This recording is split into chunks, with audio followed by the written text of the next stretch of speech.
Hello student, welcome in Bishop Academy online classes. और आज का क्लास का टॉपिक है nucleic acid. We have already discuss about the formations of the protein, how protein form. There are 4 topic are involve for the formations of the protein: primary structures of the protein, secondary structures of the protein, tertiary structures of the protein and quaternary structures of the protein. इस चारों point में हमने जो है आपको protein का formation हमने बताया। इसके साथ साथ पॉली न्यूक्लियोटाइड जो चैन है उसके बारे में हमने डिस्कस उस पर किया था। यहाँ पे जो पॉइंट है जिसके बारे में एक्सप्लेनेशन करना है वो हमारा है न्यूक्लिक एसिड। न्यूक्लिक एसिड क्या है? तुमने लिखा nucleic acid are biopolymer. Biopolymer मतलब लिविंग बॉडी में बनने वाला पॉलीमर है, इसलिए इसको बायोपॉलीमर बोले हैं। They are also called polynucleotide. इसको क्या बोले हैं हम? पॉलीन्यूक्लियोटाइड, क्योंकि repeating structure unit of nucleic acid बनता किससे है? न्यूक्लियोटाइड से। न्यूक्लिक एसिड का जो फॉर्मेशन हो किससे है? न्यूक्लियोटाइड से। बायोलॉजी वाले स्टूडेंट बहुत अच्छी तरीके से इसको समझ में आ रहा होगा उनको, और मैथमेटिक्स वालों को भी समझना पड़ेगा इसको कि न्यूक्लिक एसिड जो है वो न्यूक्लियोटाइड से बना है। यानी बहुत सारे न्यूक्लियोटाइड के मॉलिक्यूल्स आपस में कंबाइन करके न्यूक्लिक एसिड का फॉर्मेशन करते हैं। तो न्यूक्लिक एसिड क्या हमारा? पॉलीमर है, और इसका मोनोमर क्या हमारा? न्यूक्लियोटाइड है। ठीक है। और ईच न्यूक्लियोटाइड, एक न्यूक्लियोटाइड का मॉलिक्यूल 3 पार्ट से बना है। किससे किससे? सुगर मॉलिक्यूल से, हेट्रोसाइक्लिक नाइट्रोजन बेस से, हेट्रोसाइक्लिक नाइट्रोजनियस बेस से। बेस का मॉलिक्यूल हेट्रोसाइक्लिक नाइट्रोजनियस मॉलिक्यूल से है, बेस का मॉलिक्यूल है। और तीसरा फास्फोरिक एसिड। समझिएगा इसको कि न्यूक्लिक एसिड एक बायोपॉलीमर है, इसका मोनोमर का नाम है न्यूक्लियोटाइड। और न्यूक्लियोटाइड में 3 कंपोनेंट हैं। 3 कंपोनेंट का कॉम्बिनेशन जो है न्यूक्लियोटाइड बोला जाता है। और 3 कंपोनेंट का कॉम्बिनेशन क्या है? कौन कौन से कंपोनेंट हैं? तो सुगर का मॉलिक्यूल है, हेट्रोसाइक्लिक नाइट्रोजनियस बेस है, और तीसरा क्या है? फास्फोरिक एसिड है। ये तीनों मिल करके न्यूक्लियोटाइड बनाते हैं। और न्यूक्लियोटाइड का रिपीटिंग स्ट्रक्चर यूनिट, बहुत सारे न्यूक्लियोटाइड आपस में कंबाइन करते हैं, और ये कंबाइन करके क्या बनाते हैं? न्यूक्लिक एसिड बनाते हैं।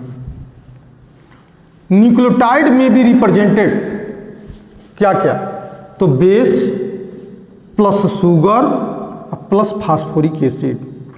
इन तीनों का कॉम्बिनेशन है, बेस का है, सुगर का है और फास्फोरिक एसिड का है। ये तीनों मिलकर के क्या बनाते हैं? न्यूक्लियोटाइड।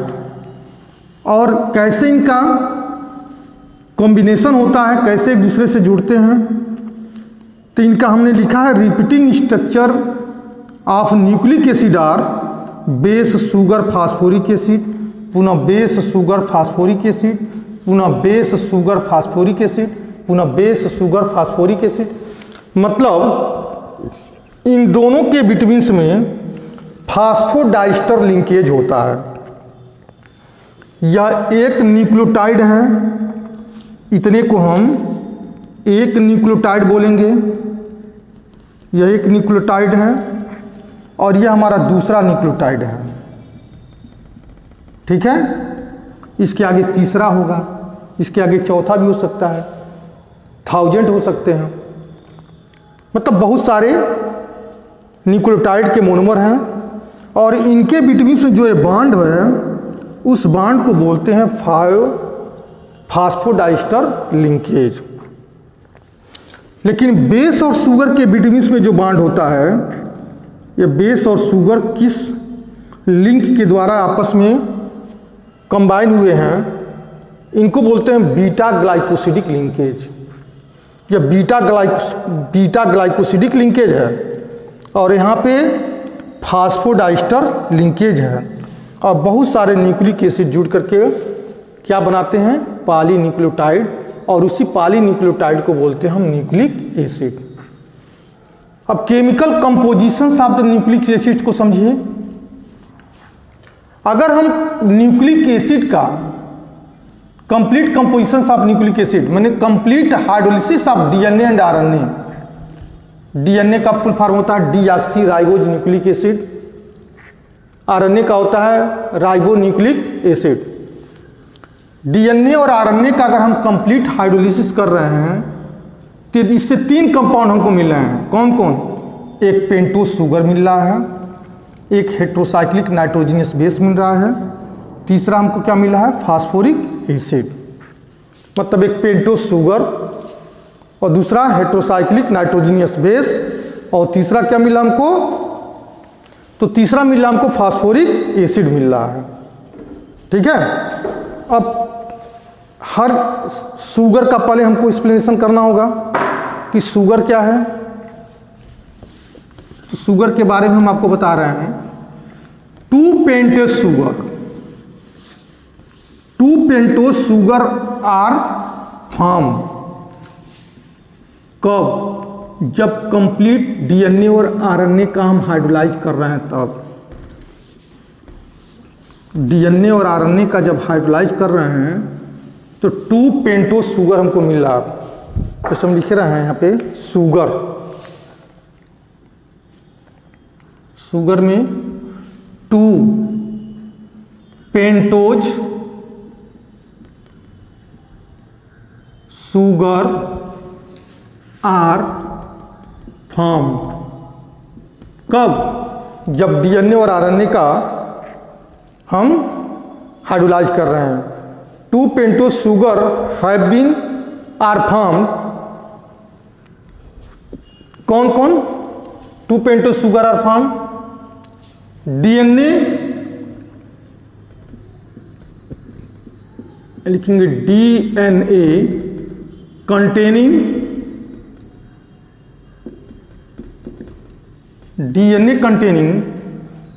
बीटा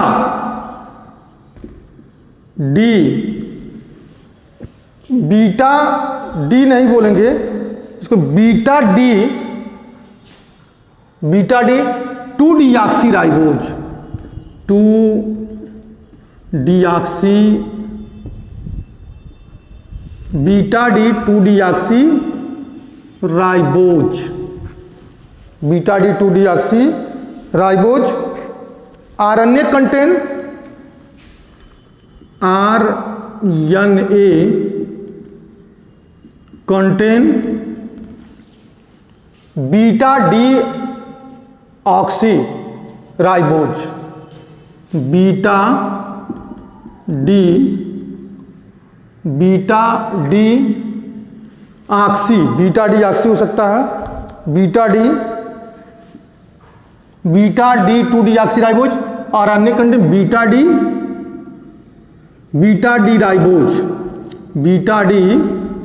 राइबोज, ये 2 डीऑक्सी राइबोज है और बीटा डी राइबोज है।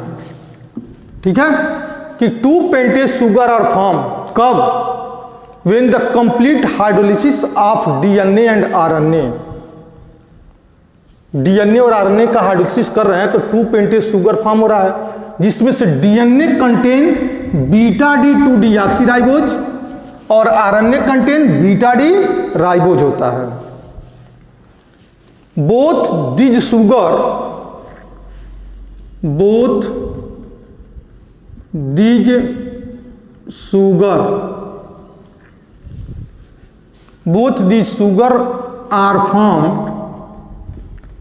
are formed as furanose form.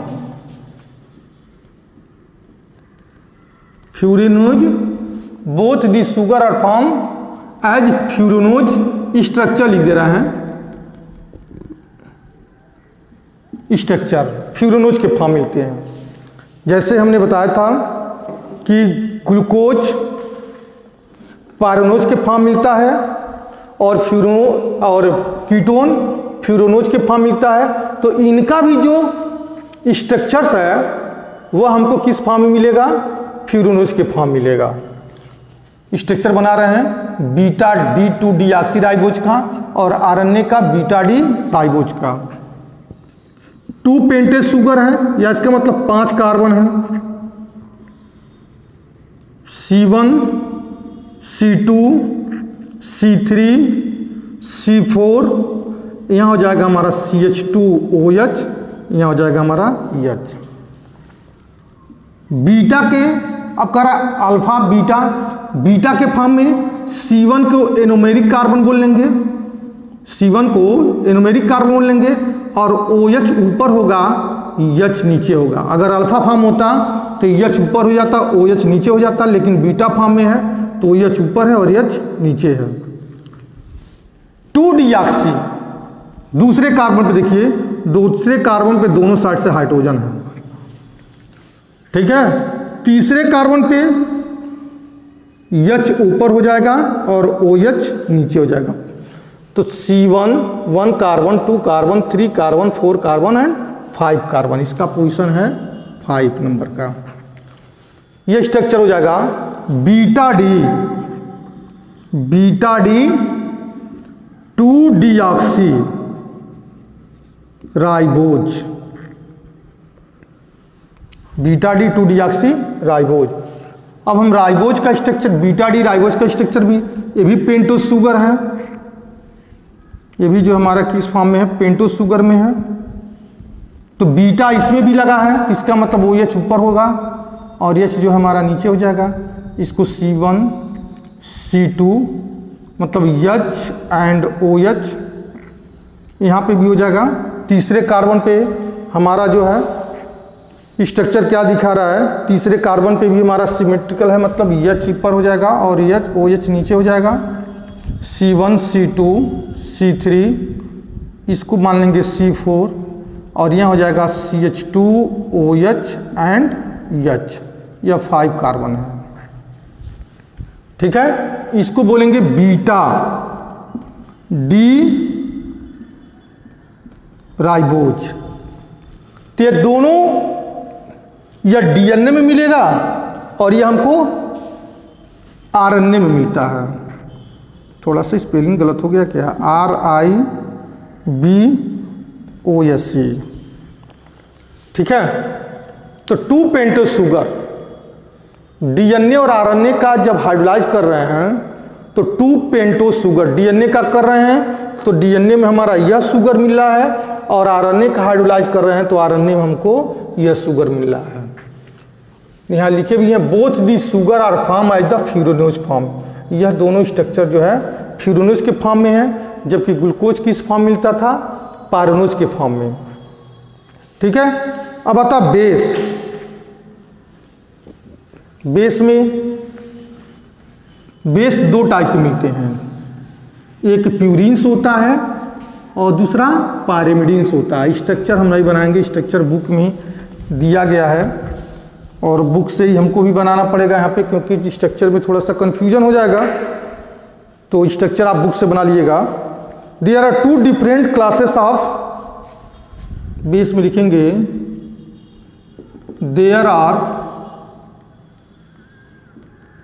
2 different classes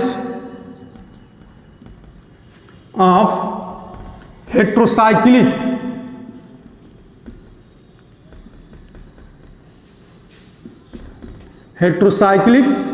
nitrogenous base. There are 2 different classes of heterocyclic nitrogenous base. 2 different classes of heterocyclic nitrogenous base, कौन कौन, are form, यहां लिख दे रहे हैं आर फॉर्म, कब, जब डीएनए और आरएनए का हम हाइड्रोलाइज कर रहे हैं तब,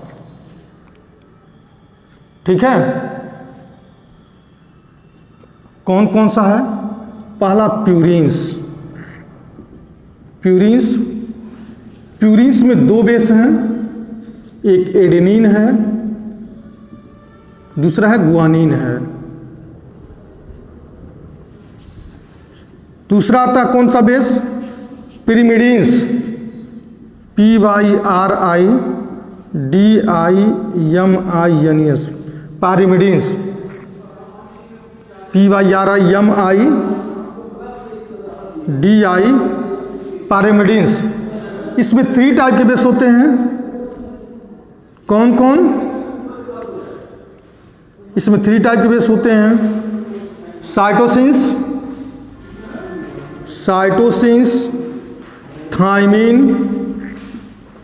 थाइमीन एंड यूरेसिल। प्यूरिन्स में 2 बेस आए, एडेनिन गुआनिन, और पिरिमिडीन्स में 3 बेस आए, साइटोसिन्स, थाइमीन एंड यूरेसिल। थोड़ा सा अंतर है इसमें। प्यूरिन्स दोनों में कॉमन है, डीएनए में भी मिलेगा और आरएनए में मिलेगा, मतलब एडेनिन और गुआनिन दोनों में मिलेंगे, डीएनए और आरएनए में। लेकिन जब हम डीएनए का स्ट्रक्चर देखते हैं तो डीएनए में 2 कॉमन आते हैं, एक साइटोसिन आता है, दूसरा थाइमिन आता है। Uracil are absent into the DNA. जबकि आरएनए में प्यूरिन्स में एडेनिन और गुआनिन दोनों होगा। पिरिमिडीन्स बेस में साइटोसिन्स और यूरेसिल होगा, थाइमिन जो है एब्सेंट होता है। तो there are 2 different classes of heterocyclic nitrogenous base are form when complete hydrolysis of the DNA and RNA, purines and pyrimidines. Uracil only present into the RNA, whereas thymine only present into the DNA. Both are not present, both are alternate into the DNA and RNA. Thymine only present into the DNA and uracil only present into the RNA. ये must है, इसको तैयार रखना आपको है कि कौन किस में प्रेजेंस होता है। ठीक है, तो इसका स्ट्रक्चर जो है आपको बुक में मिल जाएगा, उसको देख करके आप जो है इसको बना लीजिएगा। अब आता है न्यूक्लियोसाइड क्या होता है। न्यूक्लियोसाइड और न्यूक्लियोटाइड में थोड़ा सा डिफरेंस होता है। न्यूक्लियोसाइड ये कह रहा है कि हम सिर्फ शुगर के मॉलिक्यूल्स और प्लस हेटेरोसाइक्लिक नाइट्रोजनियस बेस से जुड़े हैं, और न्यूक्लियोटाइड में फास्फोरिक एसिड प्लस शुगर के मॉलिक्यूल्स और प्लस हेटेरोसाइक्लिक नाइट्रोजनियस बेस। समझ में आ रही बात ना? न्यूक्लियोसाइड में केवल 2 कंपोनेंट होता है, एक बेस होता है, एक शुगर होता है। लेकिन जब हम न्यूक्लियोटाइड की बात करेंगे तो base plus sugar and plus phosphoric acid. यहां लिखेंगे न्यूक्लियोसाइड में, nucleoside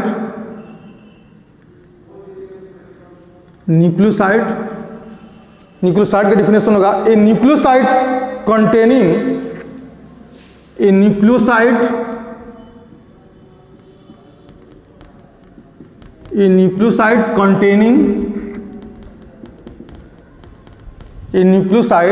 containing only 2 basic component, only 2 basic component of किसका only 2 basic component of nucleic acid, 2 basic component of nucleic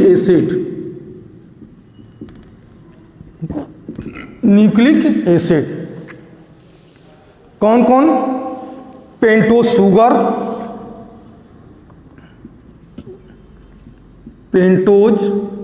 sugar and nitrogenous base,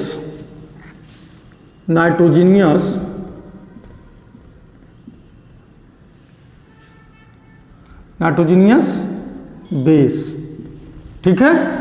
जैसे हमने बताया कि nucleotide में तो तीनों मिल गया हमको, फास्फोरिक एसिड, पेंटोज शुगर और प्लस हेटेरोसाइक्लिक नाइट्रोजनस बेस। लेकिन न्यूक्लियोसाइड कह रहा है कि सिर्फ हम 2 बेसिक कंपोनेंट के द्वारा जुड़े हैं न्यूक्लिक एसिड का जो न्यूक्लियोसाइड है। कौन कौन है? पेंटोज शुगर है और हेटेरोसाइक्लिक नाइट्रोजनियस बेस होता है। ठीक है, या लिख सकते हैं शुगर यानी कि sugar and base, sugar and base. तो स्ट्रक्चर बना सकते हैं इसका हम इस बेसिस पे डीएनए का, बीटा डी 2 डीऑक्सी राइबोज का और राइबोज का। तो शुगर प्लस बेस मतलब फ्यूरानोज के फॉर्म में है ये, फ्यूरानोज के फॉर्म में। तो यहाँ हो जाएगा हमारा हेटेरोसाइक्लिक नाइट्रोजनियस बेस। ठीक है, जो OH जुड़ा था OH हट गया, अब यहाँ पे हमारा H हो जाएगा C1 कार्बन, यहाँ हो जाएगा H and H C2 carbon, यहाँ पे हमारा C3 कार्बन है, क्या क्या है H एंड OH है, और यहाँ पे हमारा है CH2OH एंड H है। इसको लिखेंगे हम बेस, हेटेरोसाइक्लिक नाइट्रोजनियस बेस। और यह हमारा है beta D 2 deoxy, beta D 2 deoxy ribose, beta D 2 deoxy ribose. इसके आगे देखना कहीं कहीं माइनस भी लगा रहता है, जैसी को हम माइनस कर देते हैं, बीटा डी ये माइनस है क्योंकि लाइट को यह एंटी क्लॉकवाइज में घुमाता है। जब इस पे लाइट हम डालते हैं तो लाइट को एंटी क्लॉकवाइज में घुमाता है, इसलिए माइनस आता है। दूसरा फ्यूरानोज के फॉर्म में राइबोज न्यूक्लियोसाइड, राइबोज न्यूक्लियोसाइड में भी हमारा पेंटोज के फॉर्म में मिलेगा। तो यहाँ हो जाएगा हमारा हेटेरोसाइक्लिक नाइट्रोजनियस बेस। ठीक है, यह बेस है। बेस में क्या है हेटेरोसाइक्लिक, प्यूरिन्स और पायरिमिडिन्स का कॉम्बिनेशन। प्यूरिन्स में एडेनिन गुआनिन, अगर यह आरएनए में मिल रहा है, बीटा डी राइबोज है, तो प्यूरिन्स पायरिमिडिन्स में साइटोसिन्स और यूरेसिल, इसको बोलेंगे C1 C2 H and OH। यहाँ भी हाइड्रोजन हो जाएगा, यहाँ भी H एंड OH, और यह हो जाएगा हमारा CH2OH एंड H। इसको क्या बोलेंगे हम, beta D ribose, beta D ribose. ये भी माइनस को दिखाता है, इसलिए ये भी लाइट को एंटी क्लॉकवाइज में घुमाता है। ठीक है, तो nucleoside containing only 2 basic component of nucleic acid, कौन कौन, pentose sugar and nitrogenous base. ये नाइट्रोजनियस बेस हो जाएगा और ये हमारा शुगर का मॉलिक्यूल्स है। ठीक है, अब नेक्स्ट क्लास में हम पढ़ाएंगे primary structures of the nucleic acid, primary structures of the nucleic acid. Okay, that's all.